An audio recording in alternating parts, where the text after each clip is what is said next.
Hello students. Last class में हमने forms of business and organisations के अंदर सबसे पहली फॉर्म सोल प्रोप्राइटरशिप और उसके बाद फिर हिंदू अनडिवाइडेड फैमिली HUF के बारे में पढ़ा। इस क्लास के अंदर हम पार्टनरशिप के बारे में पढ़ेंगे। Third form of business organisation partnerships, its features, merit, limitations and type of partnership, और डीड क्या है और इसका रजिस्ट्रेशन क्या क्यों ज़रूरी है, उसके क्या फ़ायदे हैं, ये क्या नुकसान है, इस सब के बारे में पढ़ेंगे। तो पार्टनरशिप एक form of business ownership in which 2 or more people share the assets, liabilities and profits. Natural है, पार्टनर होगा तो दूसरा तो कोई चाहिए, तो कम से कम 2 पार्टनर ज़रूरी हैं। जब सोल प्रॉपर्टी कंसर्न के हमारी कुछ लिमिटेशंस हमें काम करने में दिक्कत पैदा करती हैं तो हम अपना form of business organisation change करते हैं और पार्टनरशिप एक वजूद में आती है। इसकी फ़ायदे को देखते हुए आदमी इसको अडॉप्ट करता है। तो partnership is a business organisation owned by 2 or more persons called person partners for the purpose of making profit. अब देखो, मेकिंग प्रॉफिट के लिए इकट्ठे हुए हैं। ये मेकिंग प्रॉफिट कैसे होता है? बिज़नेस के द्वारा प्रॉफिट होता है। बिज़नेस कैसे होता है? जब रिस्क टेकिंग के द्वारा होता है। और बिज़नेस किसे बोलते हैं? बिज़नेस जो एक वैध बिज़नेस करते हैं वो। ये नहीं है कि 2 बंदे मिलके और कोई गलत काम करने के लिए इकट्ठे हो गए वो पार्टनरशिप कही जाएगी। नो, 2 आदमी मिलने चाहिए, एक वैलिड बिज़नेस के लिए मिलने चाहिए, लीगल बिज़नेस के लिए मिलने चाहिए, और प्रॉफिट अर्न उनका मोटिव होना चाहिए। चैरिटी के लिए पार्टनरशिप नहीं होती है। Potential business persons choose to form a partnership firm.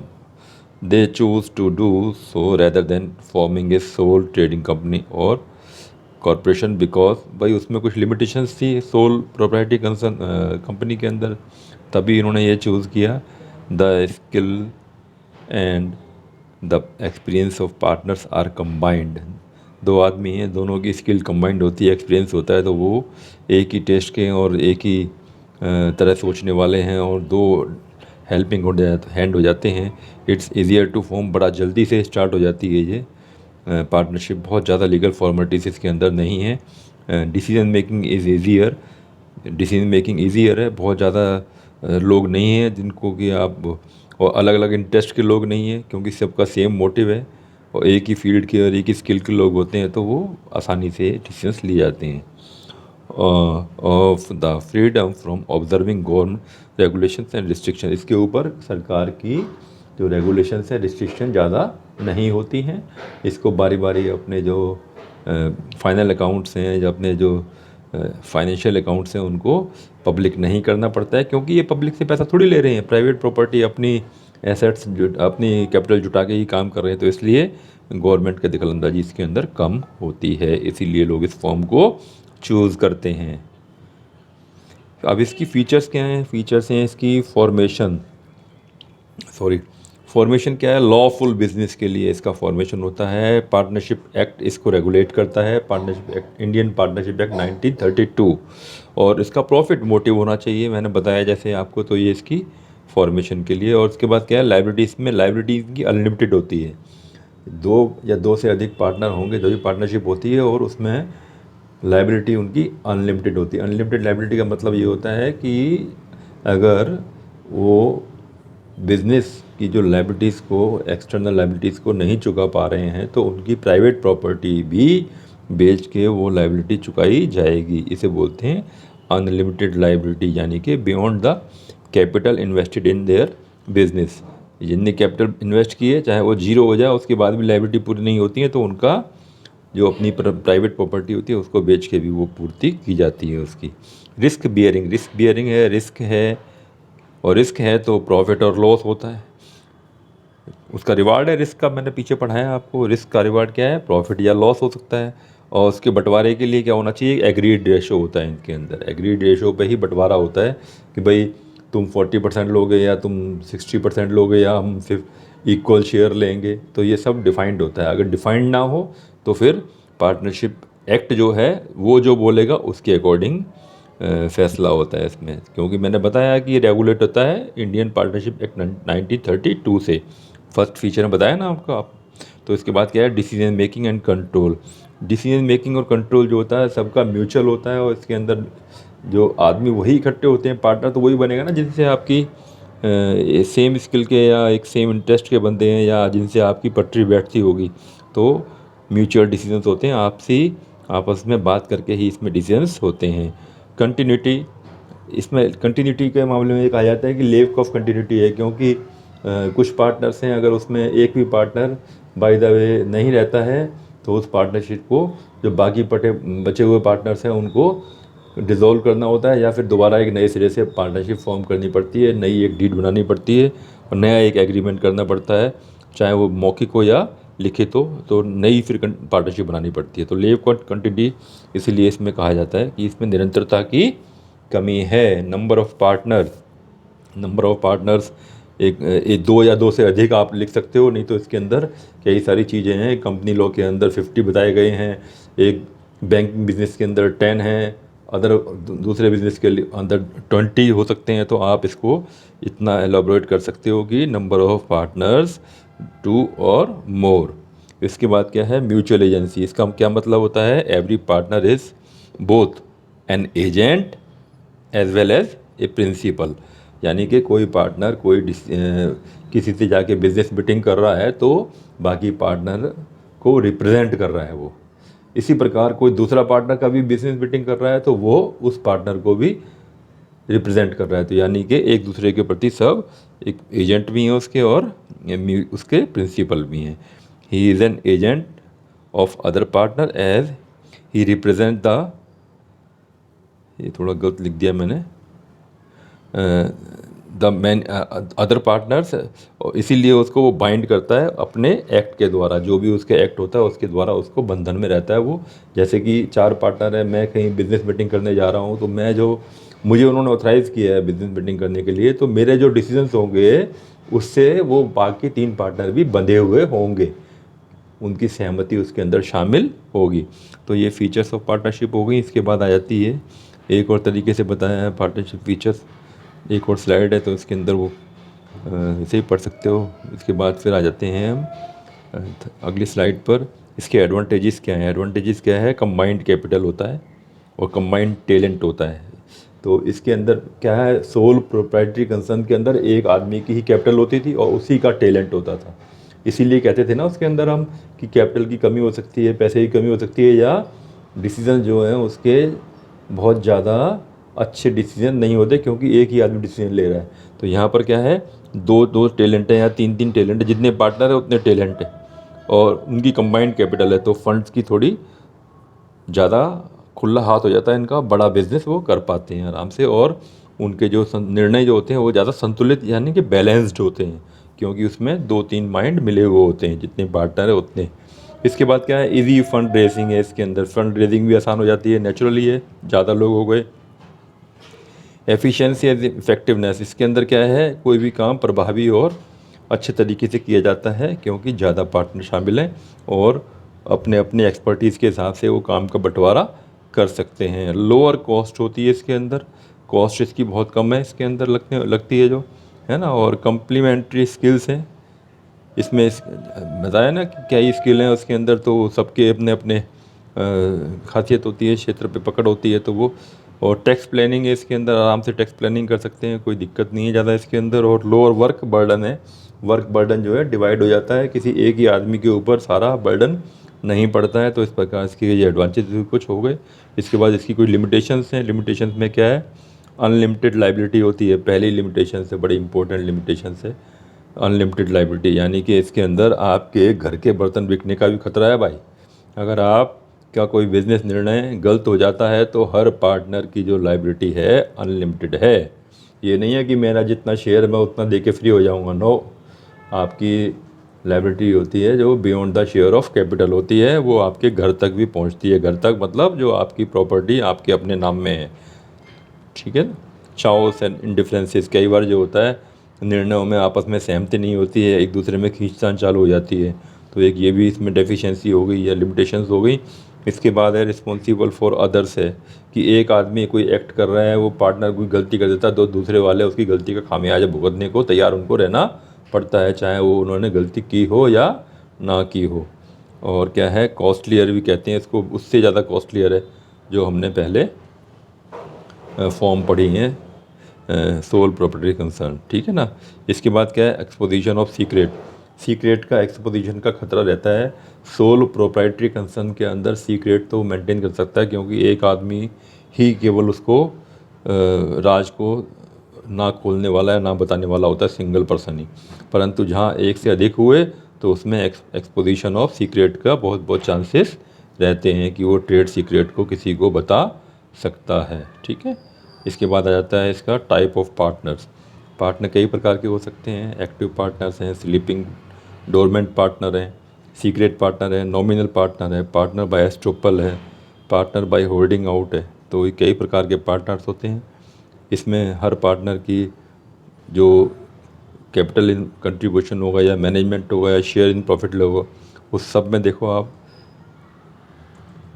अलग अलग हैं। एक्टिव पार्टनर मैनेजमेंट में भी पार्टिसिपेट करेगा, कंट्रीब्यूट करेगा कैपिटल को भी, शेयर प्रॉफिट लॉस भी करेगा, अनलिमिटेड लायबिलिटी भी होगी। स्लीपिंग पार्टनर डोरमेंट पार्टनर जो है वो एक्टिवली पार्टिसिपेट नहीं करता है, कंट्रीब्यूट करता है कैपिटल को और प्रॉफिट शेयर लॉस भी करता है और अनलिमिटेड लायबिलिटी भी होती है उसकी। बस केवल क्या है, वो मैनेजमेंट में ज़्यादा दखलंदाजी नहीं करता। सीक्रेट पार्टनर छुपा हुआ पार्टनर होता है जो कंट्रीब्यूट्स कैपिटल करेगा, बाकायदा participate in management but secretly, सामने नाम नहीं आने देगा परंतु वो सीक्रेटली काम करेगा। जैसे कोई नेताजी होते हैं ना कि चुपचाप से अपने पैसे लगा दिए किसी होटल में कि भैया पार्टनर तो रहूँगा पर मेरा नाम सामने नहीं आना चाहिए। शेयर प्रॉफिट लॉस भी करेगा, लिमिटेड भी, सारी चीज़ें उसकी बराबर हैं पर उसका नाम सीक्रेट रखता है अपना वो। नॉमिनल पार्टनर हैं, does not contribute capital. Nominal नाम मात्र का पार्टनर होता है, कैपिटल कंट्रीब्यूट नहीं करता है। Does not participate in management में भी पार्टिसिपेट नहीं करता है generally. Does not share profit and loss, normally profit loss भी नहीं शेयर करते हैं। अनलिमिटेड लाइबिलिटी होती है इसकी, लाइबिलिटी अनलिमिटेड होगी बारी, हर जगह देखो लाइबिलिटी उसकी अनलिमिटेड है, चाहे वो सीक्रेट पार्टनर है या किसी भी टाइप का पार्टनर है, लाइबिलिटी उसकी अनलिमिटेड रहती है। अगर आप अपने साथ फर्म का नाम के साथ अपना नाम जोड़ोगे तो आपकी लाइबिलिटी अनलिमिटेड हो जाएगी। अब नॉमिनल पार्टनर का एक उदाहरण क्या हो सकता है, जैसे कि अब सीए होते हैं ना, कोई बहुत बड़ा सीए है, वो अपने यहाँ अपने अंडर में सीए पार्टनरशिप फर्म में रख लेता है बाकायदा करके, उनको छोटा मोटा थोड़ा बहुत नॉमिनल शेयर दे देता है। पार्टनर बाय एस्ट्रोपल दिखाने के लिए, जो पार्टनर दिखावे के लिए, ये क्या है, does not contribute capital, does not participate in management, does not share profit, पर लायबिलिटी उसकी अनलिमिटेड होती है, ठीक है। इसके बाद partner by holding out, does not contribute capital, capital नहीं कंट्रीब्यूट करता, पार्टिसिपेट नहीं करता, शेयर नहीं करता प्रॉफिट लॉसेस, परंतु लायबिलिटी फिर भी अनलिमिटेड होती है। तो ये कुछ हो गए टाइप्स ऑफ पार्टनर्स। इसके बाद आ जाते हैं हम पार्टनरशिप को हम दो तरीके से बांट सकते हैं इसमें। Classification of partnership basis of duration. एक तो होती है पार्टनरशिप एट विल, यानी कि जो एग्जिस्टिंग पार्टनर है कोई भी कहता है कि अब कंटिन्यू नहीं करना हमने, तो उसको हम विल पर कहते हैं पार्टनरशिप। अनलिमिटेड टाइम के लिए होती है परंतु होती विल पर है। सब पार्टनरों में से कोई भी मना करता है कि इस समय, तो हम उसको डिसॉल्व कर देते हैं। और एक होता है पर्टिकुलर पार्टनरशिप, किसी एक पर्टिकुलर ऑब्जेक्टिव को या स्पेसिफाइड ऑब्जेक्टिव को इकट्ठा करने की, पूरा करने के लिए हम पार्टनरशिप करते हैं। जैसे हमने एक पुल बनाने का ठेका मिला हमको, तो उसके लिए कुछ पार्टनर इकट्ठे हो गए, जब वो काम कंप्लीट हो गया तो अपना अपना प्रॉफिट लॉस बांट के फिर अलग अलग हो गए, तो उसे बोलते हैं पर्टिकुलर पार्टनरशिप। एक स्पेसिफिक ऑब्जेक्टिव के लिए होती है, ठीक है। इसके बाद क्या, classification on the basis of liability. General partnership होती है और एक लिमिटेड पार्टनरशिप होती है। लाइबिलिटी ऑफ जनरल पार्टनरशिप में क्या है, liability of partnership is limited and the joint,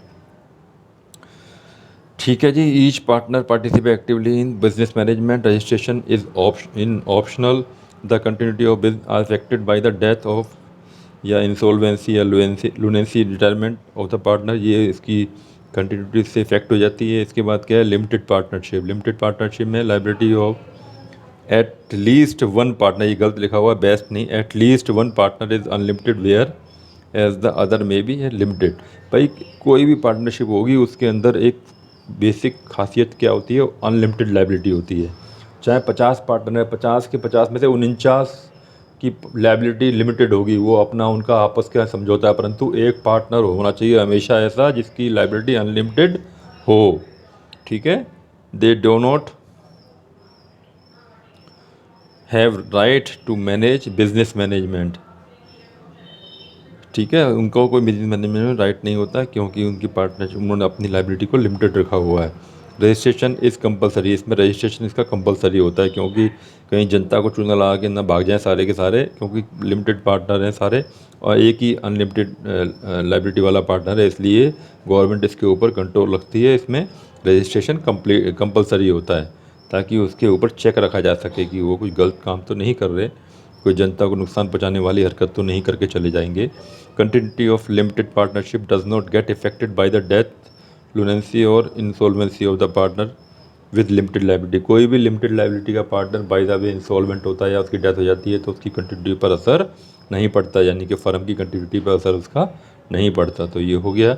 इसके बाद हम पार्टनरशिप डीड की तरफ आ जाते हैं। पार्टनरशिप डीड वो है डॉक्यूमेंट जिसे हम बोलते हैं समझौता है, एग्रीमेंट। आपस में पार्टनर्स मौखिक समझौता भी कर सकते हैं और लिखित समझौता भी कर सकते हैं। जब आपस में जो भी टर्म्स तय होती हैं हमारे पार्टनर्स के, तो पार्टनर्स उसको राइट डाउन कर लेते हैं तो उसे बोलते हैं पार्टनरशिप डीड, यानी कि वो लिखा हुआ समझौता हो गया बाकायदा। तो इस प्रकार से a partnership deed is a written agreement among the partners providing for rules and regulation. It is signed by all the partners. It is stamped as per the Stamped Act.